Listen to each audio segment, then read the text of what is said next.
Some sins don't die when you bury them. They just learn to pray in the dark. The gravedigger and his young drifter apprentice reached Sunken Chapel at dusk, and the bell rang once, deep and clean, like a verdict. A wagon door creaked behind them. Tom turned and froze. A hand shoved out from inside a relief barrel, fingers shaking, breath scraping wood through a gag. Tom stepped forward on instinct. A rifle cracked. The shot hit the dirt at Tom's boots and kicked up dust like a slap. "Back," a voice said. A man in a black coat stood in the chapel doorway, smiling like a preacher who had replaced faith with control. His eyes were calm, his posture unhurried, and the way the guards moved around him made it clear the bell did not belong to God. It belonged to him. "I am the Chapel Warden," he called. "No one opens a barrel without my permission." Tom's jaw tightened. "There is someone in there." The warden lifted 2 fingers. The bell rang twice. Chains snapped tight across the yard. Men surged from both sides, ropes and batons and short blades flashing in lantern light. Not lawmen, not deputies, but disciplined hands who had practiced this kind of welcome.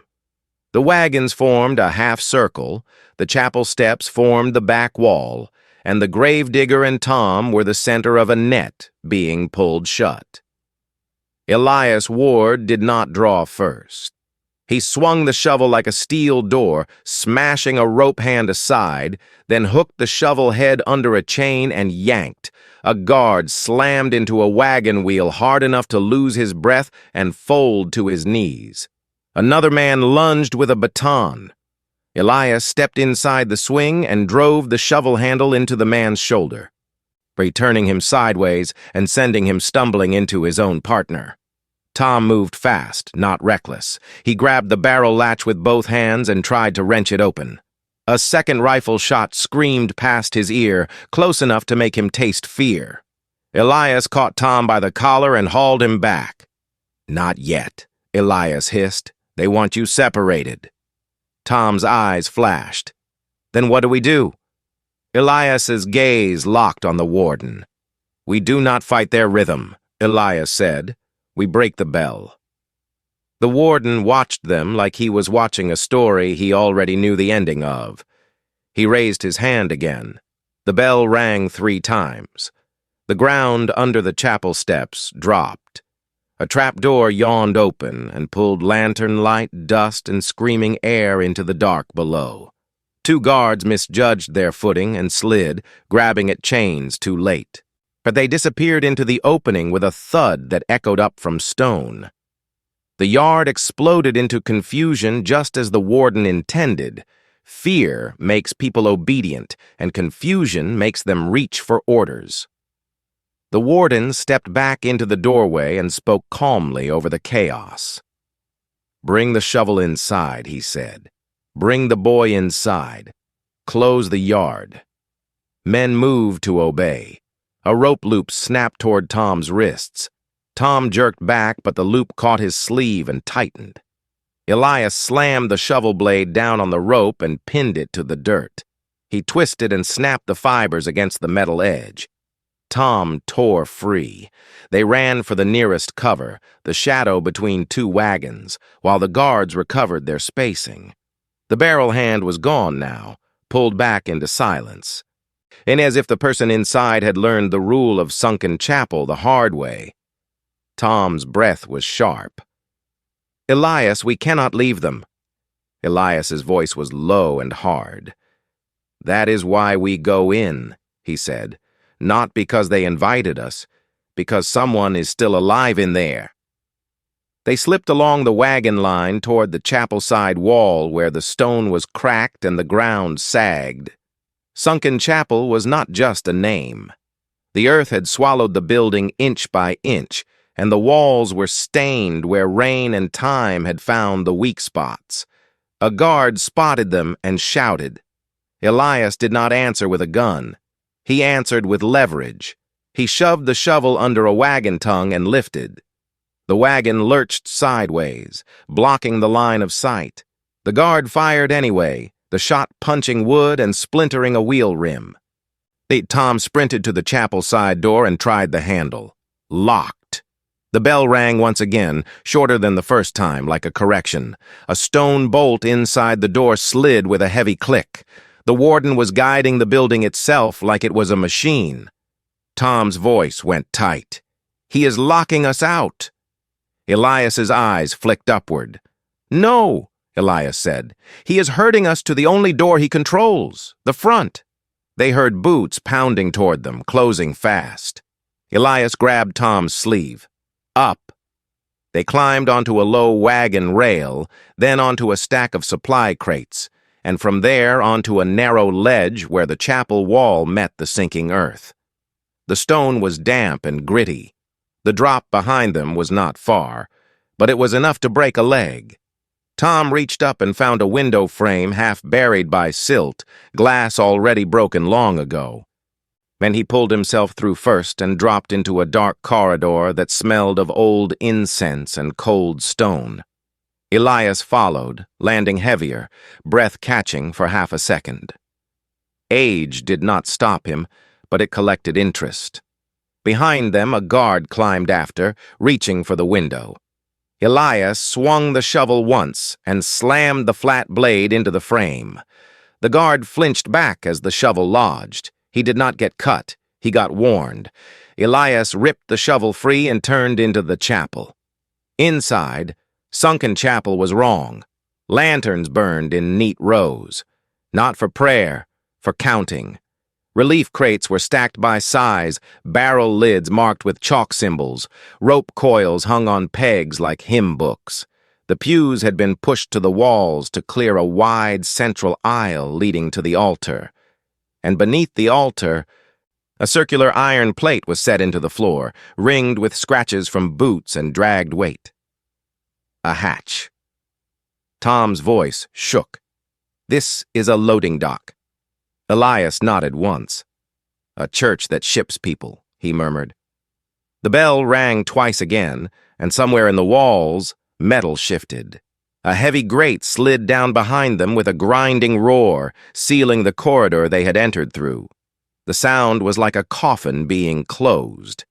Tom spun. "We are trapped." Elias did not panic. He listened. The building was speaking in mechanisms, chains, bolts, doors. And all of it answered one thing: the bell.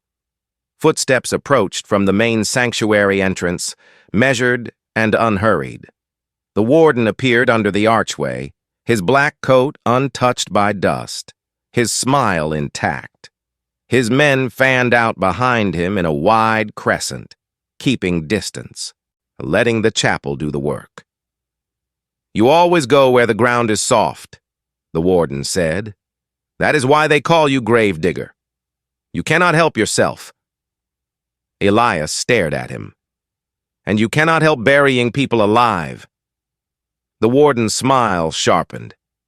"Alive is a temporary condition," he replied. "Order is permanent." Tom stepped forward, voice hot. "There are people in those barrels." The warden's eyes slid to Tom like Tom was a tool on a table. "Yes," he said, "and you are the one they told me to keep." Elias's grip tightened on the shovel. The warden raised a hand slightly, and one guard rolled a barrel forward into the aisle, tapping it with a baton like a joke. A muffled knock came from inside. Tom flinched. The warden's voice turned almost gentle. "Open it," he said to Elias. "Do what you do. Dig truth out of wood instead of soil. Show the boy how mercy is managed." Elias stepped toward the barrel, slow, controlled. Tom whispered, "Elias, do not." Elias did not answer Tom. He addressed the room. "If I open it," Elias said, "you let them walk out." The warden laughed softly. "You still bargain like the world is fair," he replied. "Number. If you open it, you prove you are predictable." Elias's eyes went cold. "Predictable men die bored," he said. Then Elias changed direction. He did not go to the barrel. He went to the bell rope. A thick rope ran up the side wall toward the bell chamber above, threaded through pulleys, knotted with the kind of care a sailor uses when lives depend on it. A rope like that was a spine. Elias slammed the shovel blade into the floor at the rope's base, pinning it. Then he drove his boot onto the shovel's edge and twisted, jamming the rope between steel and stone. The bell rope went taut, then stuck. The warden's smile faltered for the first time. Elias looked at him. "Ring it now," Elias said. The warden's eyes narrowed. "Kill him," he said softly. The guards surged. Tom moved at the same time, not waiting for Elias to save him. He grabbed a lantern from the wall bracket and hurled it into the aisle between the guards. It shattered, flame flaring and smoke blooming, forcing them to blink and recoil. Elias used that heartbeat. He swung the shovel low, sweeping legs, taking balance instead of blood. A guard hit the floor hard. Another tried to step over him, and Elias drove the shovel handle into the man's ribs, knocking air out and sending him into a pew with a wooden crack. Tom sprinted to the barrel that had been rolled forward. He slammed his shoulder into it and rocked it until the lid screws creaked. He tore at the lid. A hand burst out, then a face, wide-eyed, gagged, barely breathing. Tom ripped the gag free. "Run!"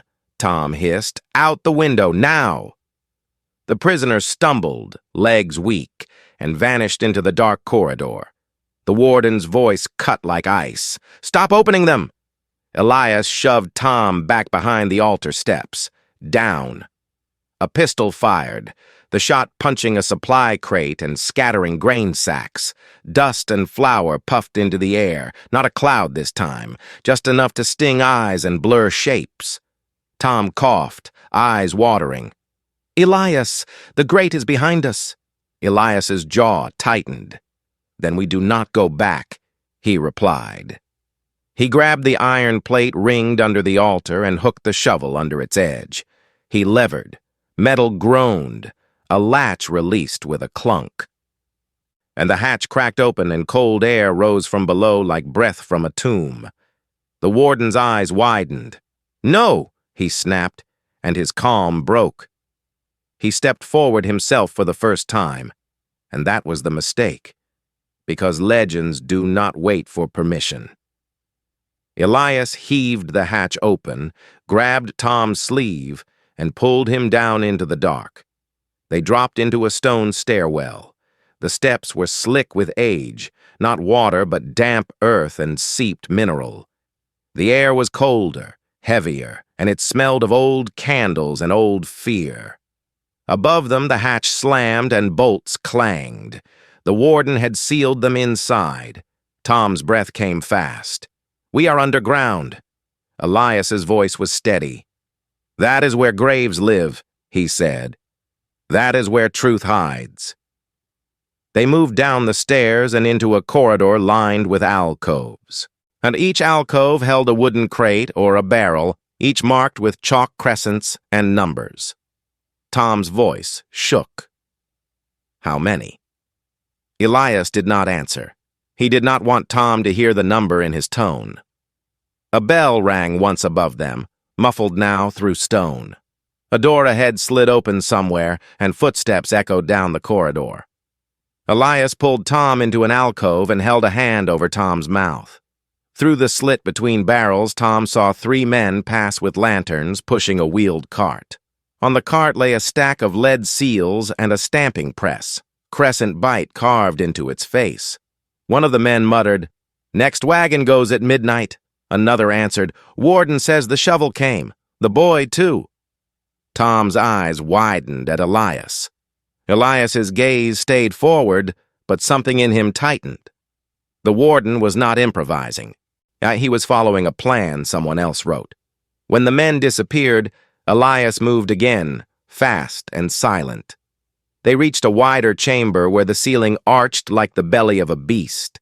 At the center stood a stone basin, not filled with water, but with dark silt and ash, as if the chapel had been sinking for decades and the earth had been storing its breath down here.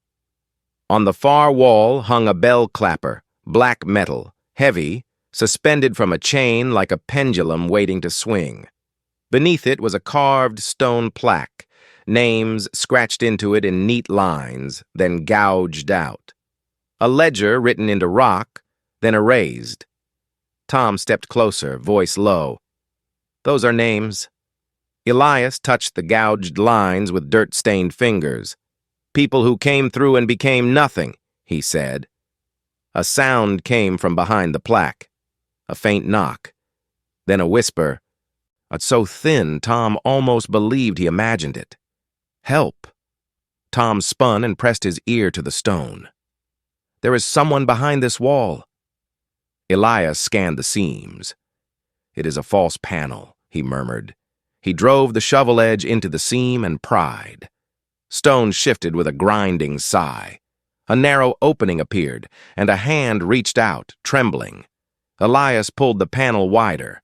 Inside was a cramped cell, barely tall enough to stand, and inside it were 3 people, bound but alive, eyes wide with disbelief. Tom reached in and started cutting rope with a small blade. One of the prisoners grabbed Tom's wrist and whispered, "They ring the bell to move the floor. When it rings twice, doors close. When it rings 3 times, the trap opens." Tom looked at Elias. "The bell is the whole system." Elias nodded once. "Then we break the system," he said. A bell rang once above them. Footsteps echoed again, closer now. The warden's voice carried through a speaking tube, distorted by stone. "You cannot hide in my chapel," he called down. "The earth belongs to me here." Elias's eyes narrowed at the tube opening. The warden continued, almost amused. "Bring the boy to the bell chamber," he said. "If you do, I let the others walk out." Tom's jaw clenched. "He is bargaining." Elias's voice was low. "He is stalling," Elias said. A bell rang twice. Metal shifted around them. Somewhere, a door they had not seen closed with a heavy slam. The warden wanted them boxed. Elias grabbed the nearest freed prisoner and pushed them toward the corridor. "Follow the drafts," Elias said. "There is a crack to the surface somewhere. Do not stop for anything. If you hear the bell, drop." The prisoners stumbled away, half crawling, half running. Tom started to follow them. Elias caught Tom's sleeve. "Not you," he said. Tom froze. "Why not?" Elias's eyes were hard. "Because the warden is not trying to keep them," Elias said. "He is trying to keep you." Another bell, a short ring like a correction again. Then a new sound, a rumble, stone shifting underfoot. The floor in the chamber began to separate along a seam, slow at first, then faster. A trap opening like a mouth. Tom's breath caught. Elias. Elias moved without hesitation. He ran to the hanging bell clapper and grabbed the chain. He wrapped the chain around the shovel handle twice, then braced his boot against the stone basin. Tom understood.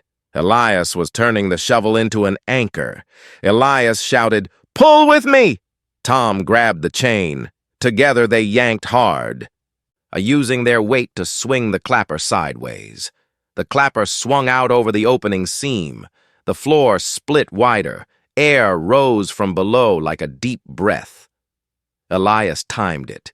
He jerked the chain, and the clapper swung down, slamming into the edge of the opening. Black metal hit stone with a thunderous crack. The seam chipped. The opening shuddered.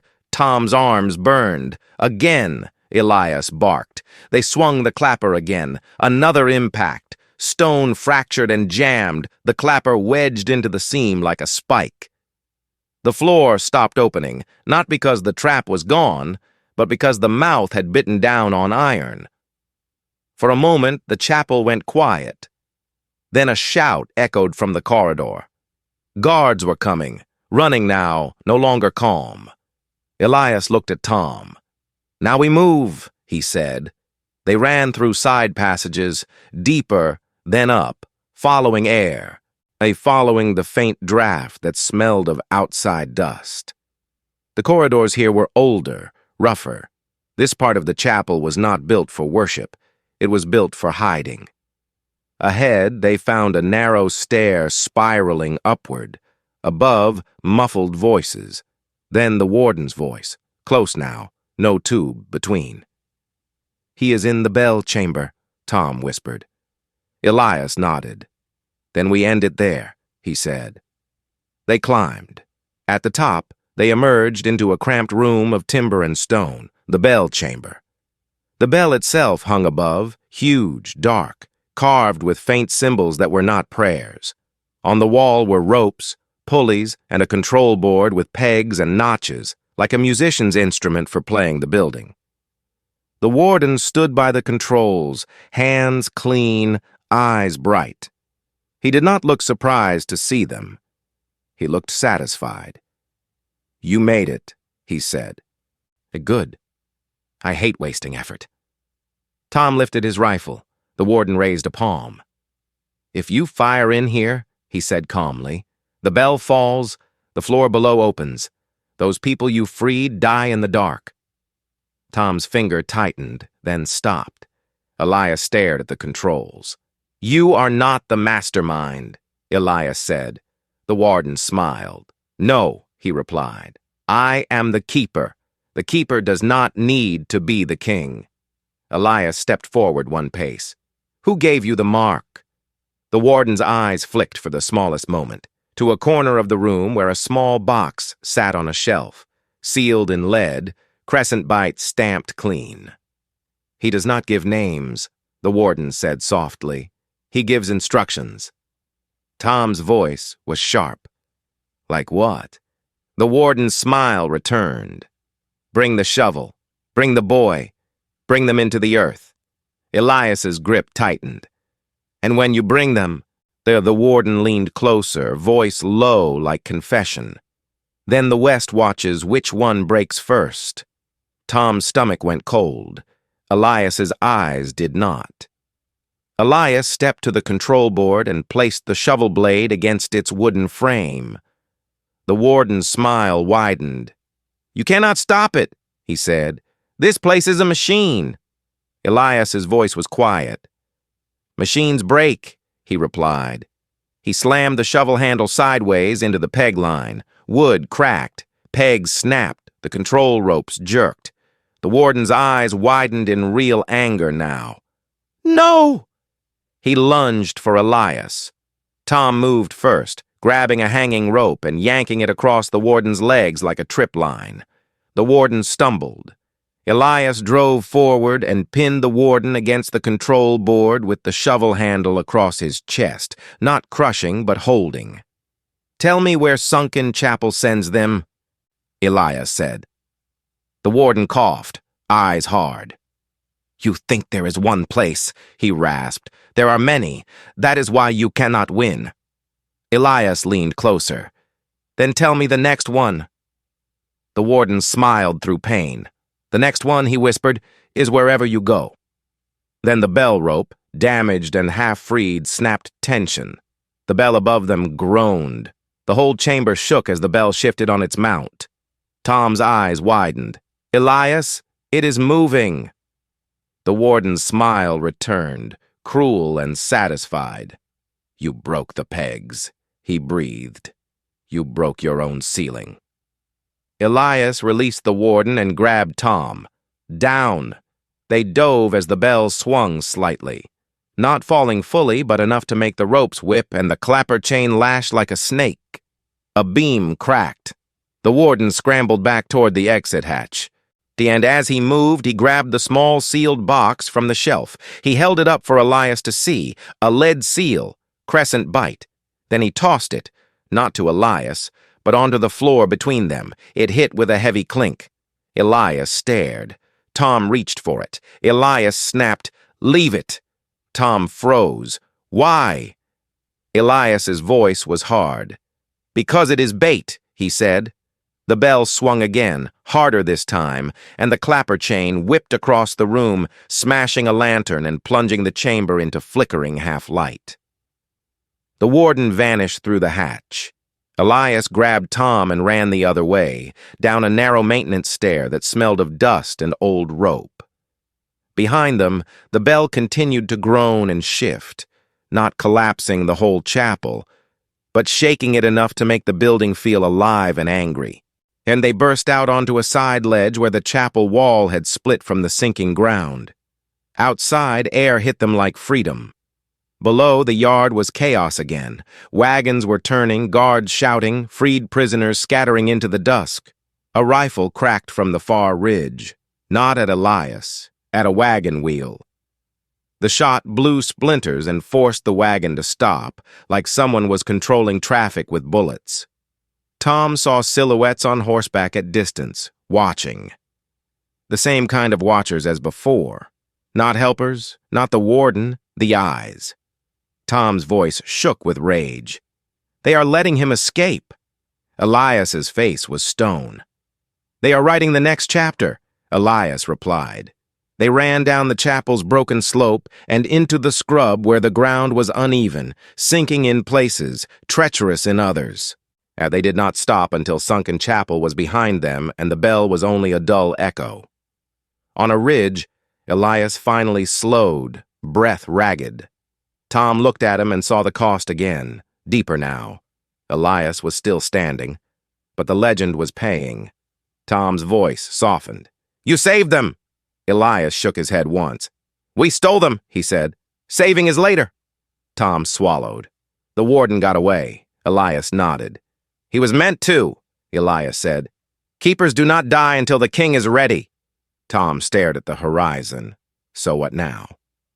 Elias reached into his coat and pulled out something he had taken in the bell chamber without looking like he took it. A small wooden peg marked with notches, the bell code pattern. He held it in his palm like a key. Then he looked down the trail. A fresh stake waited there, cloth tied tight, like a hand still giving orders. Pinned to it was not a coin. It was a bell clapper fragment, snapped clean, stamped with the crescent bite, and beneath it, a strip of paper in clean ink, simple and cold. "Bring them both." Tom's voice went thin. "Both." Elias's jaw tightened. "They are done testing one of us at a time," he said. Tom looked at Elias, then at the peg code, then at the darkening land ahead. "Are we walking into another trap?" Elias lifted the shovel, the handle dark against the sky. "Yes," he said, "but this time we are walking in with the map. And here is my question for you, not for the legend, not for the boy, for you listening right now.